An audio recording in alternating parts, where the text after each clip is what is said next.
We noticed you have an ad blocker enabled. Ads keep our content free for all to enjoy, so please turn off any ad blockers to keep watching. This video is not available on your platform. This video is not available for this device, browser, or operating system. X live streaming is not available on your platform. Live streaming is not available for this device, browser, or operating system. X The question regarding Odell Beckham's status for the Giants' Monday night game against the Lions has finally been answered.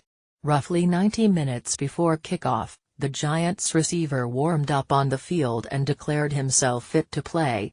Not too long after, the Giants made it official: Beckham is active. Beckham, who hurt his ankle in the preseason, missed the Giants' Week 1 loss to the Cowboys. He was listed as questionable heading into the game with the understanding that he'd test his injury during pre-game warm-ups. That's what he did before the game.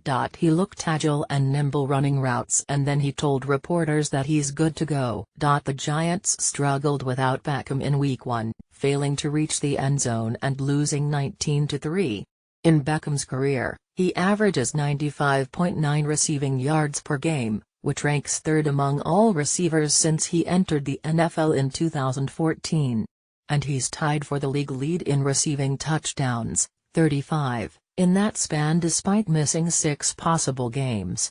That's how important he is to the Giants. His presence should open up the game for the Giants receivers.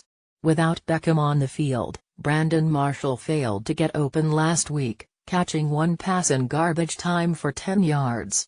If Beckham didn't play on Monday night, Marshall likely would have been forced to go up against Lions CB1 Darius Slay, who allowed 2 receptions and 9 yards to the Cardinals last week, according to Pro Football Focus.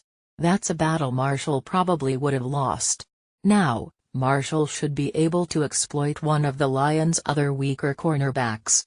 He should also make life easier for the Giants' shaky offensive line, considering they won't have to block for nearly as long if receivers like Beckham are getting open more quickly than they did last week. And, of course, nobody should be happier than Eli Manning, who struggled mightily without his favorite receiver.